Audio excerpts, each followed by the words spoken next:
right. Put this all together. Might not slap our name on it. It's a loyal son, so. But glad to have everyone out here. I'm gonna pass it off to David. How you guys doing? Good. Good, thank you. Yes, we got a couple questions for you guys. If inspiration strikes any of you, please feel free to run one up. Again, these guys are large and you are not protected by your Panther Lair handle. So, let's be patient and smart. So the first one here is from Drew Brown and it's for Kedon. What is your favorite thing you've done or experienced in the city of Pittsburgh thus far? Let me think about this for a second. Take your time. Be honest. Be honest. Weather's way better than Southern California.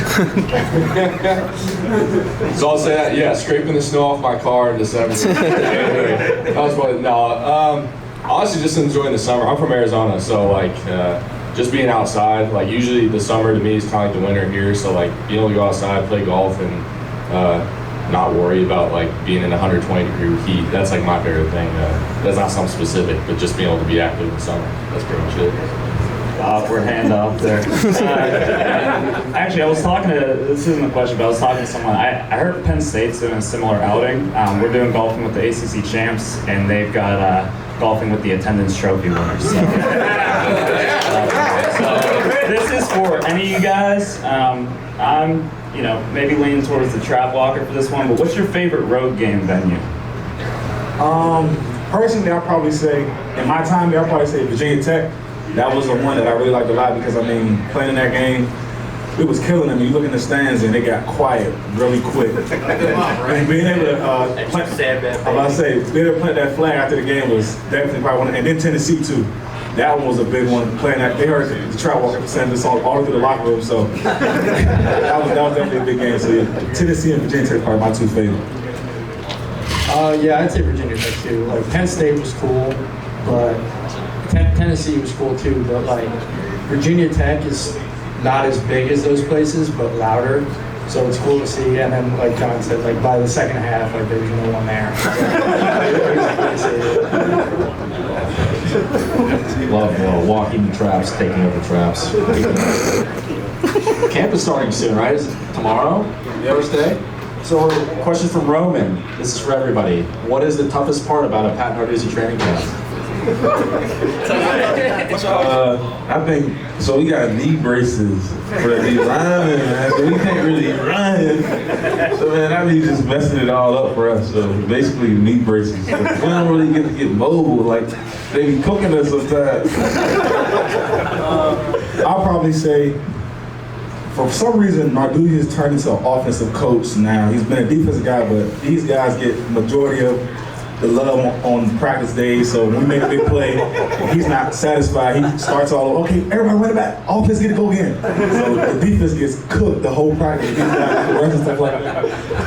Well, I think the toughest will have to be the meetings. All day. I just gotta stay awake. You just want to go run, right, Izzy? Izzy to the hizzy. Yeah, I think I speak for all of us old fat people that we're really happy we don't have to do what you guys are about to do. All right, this one is for all of you guys. What do you feel was the signature moment of last season's ACC championship run, and why? Yeah, John just, I don't know if you guys have heard it, but probably after Western Michigan, that was like a reality check for us because we went on the road, beat Tennessee. That was a tough game. We were in a tough environment, and then we came home and, not treated it like a cupcake, but didn't take it as seriously as we should have, and got our ass beat. And then that kind of turned the season around. And the timing of it was like kind of perfect because we were just about to head into ACC play, and that's where we turned it on with 7-1 in the ACC, and then made the championship and did well. So. What do you guys think of this West Virginia fan who's playing in this outing? He's rocking a West Virginia hat and a polo. What do we think of that?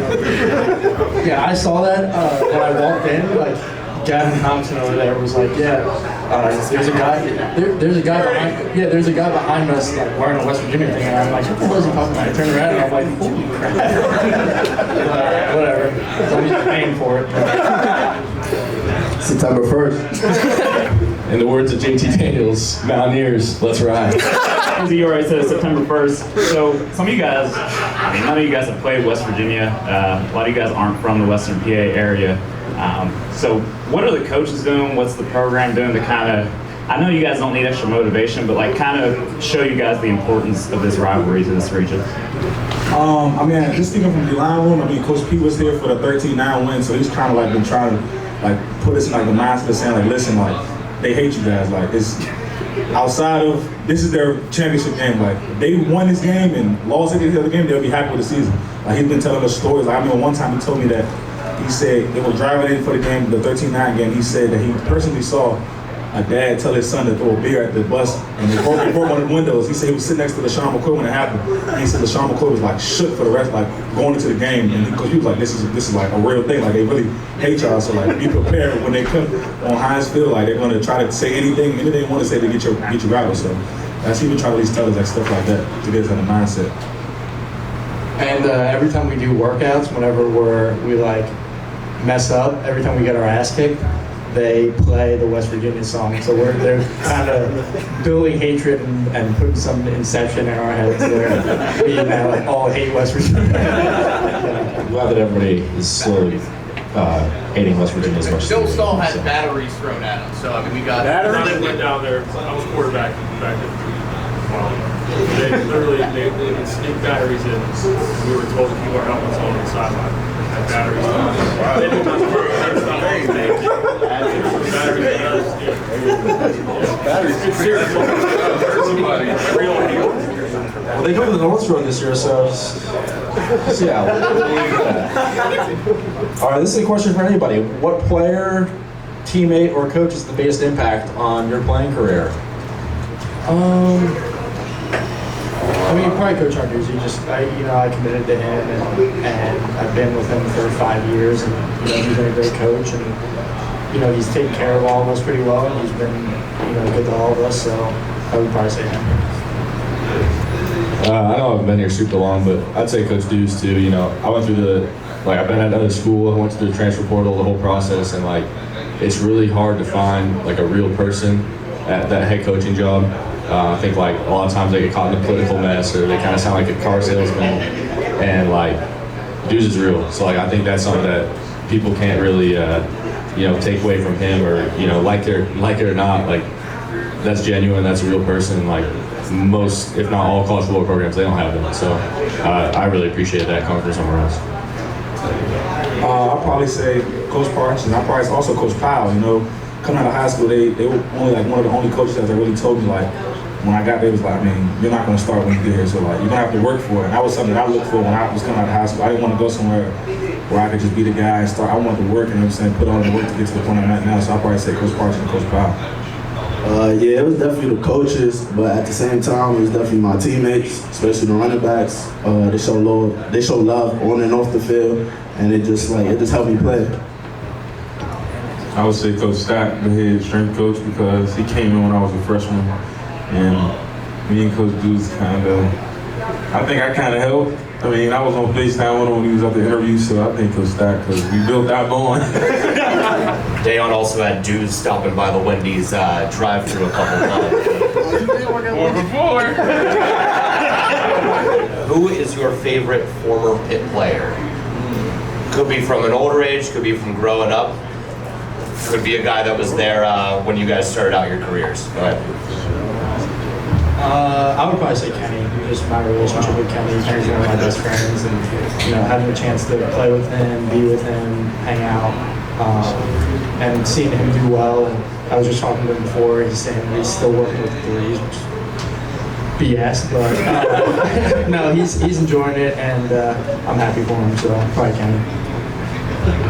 I'm still new to the Pitt world, but I gotta say Bill Stoll, former quarterback. I'll probably say Jalen Twyman, Pat Jones, and Weave.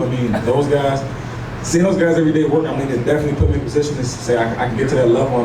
I talk to those guys daily. I still call them while they're in camp. They're telling me it's hell right now. So if this is hell for Pitt camp, I can always imagine what it looks like on the next level. So I'll probably say those three guys.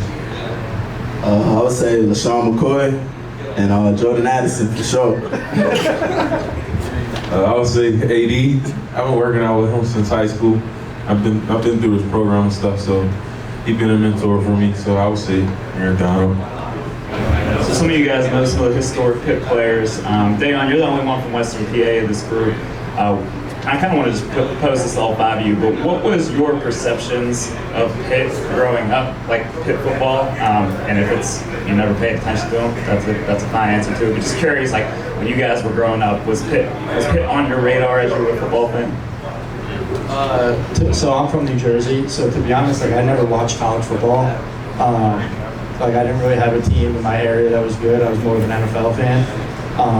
So I knew a lot about the Steelers. I liked the Steelers a lot, but I didn't know much about Pitt. And then when they started recruiting me, I saw how historical the program it was and how awesome the people are here. And when I came and visited, I loved the city. So I didn't have any like preconceived notions of Pitt before I got here, but everything that I saw I loved and I committed right away. So. Yeah, I didn't watch a ton of Pitt growing up, but like my first exposure to Pitt was, a big Cardinals fan being from Arizona, and Larry Fitz is like the man, and before I even like knew what college football was, I remember like watching his like pre-draft highlights. Cardinals drafted him, and he's just tearing it up, wearing the Pitt uniforms. I'd say that was like my first exposure to that.